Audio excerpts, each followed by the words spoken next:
Hi, we're going to have a discussion of the fractions of phosphorus in a wastewater effluent. This is put together by Optimize LLC. It's a good idea to benchmark the different fractions of phosphorus in your effluent.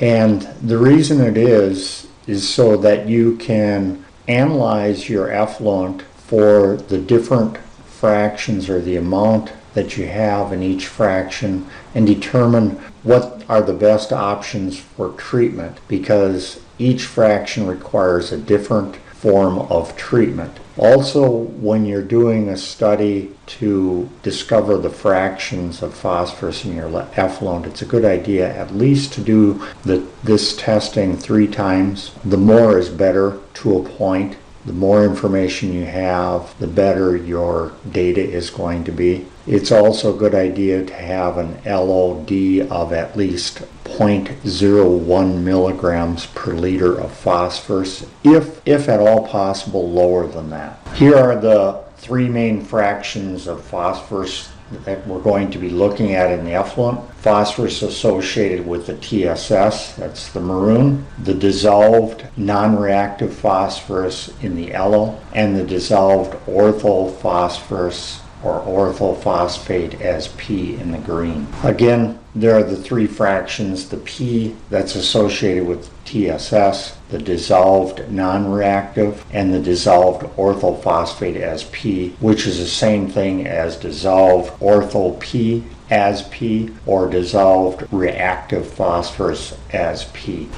Now we're going to have a discussion on testing for the different fractions of phosphorus. First, what you do is test your sample, composite sample preferably, for total phosphorus. Then you take that same sample, run it through a 0.45 micron filter using all the phosphorus testing protocol, or run the phosphorus test including digestion on the filtered sample. That will be your dissolved result. Then on that filtered sample you run the orthophosphate test as P, and that will give you 3 different results. Those 3 different results are then used to calculate the different fraction. First, to calculate the fraction associated with the suspended solids, you take the total phosphorus and you minus the dissolved phosphorus. Next, to calculate the non-reactive fraction, you take the total dissolved portion, subtract the dissolved orthophosphate, and now you have the non-reactive portion. We're going to look at these different fractions graphically to have a better understanding of how they fit together. First off, this rectangle represents the total phosphorus in your sample.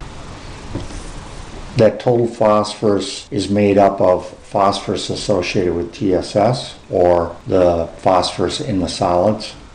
It also has a dissolved fraction.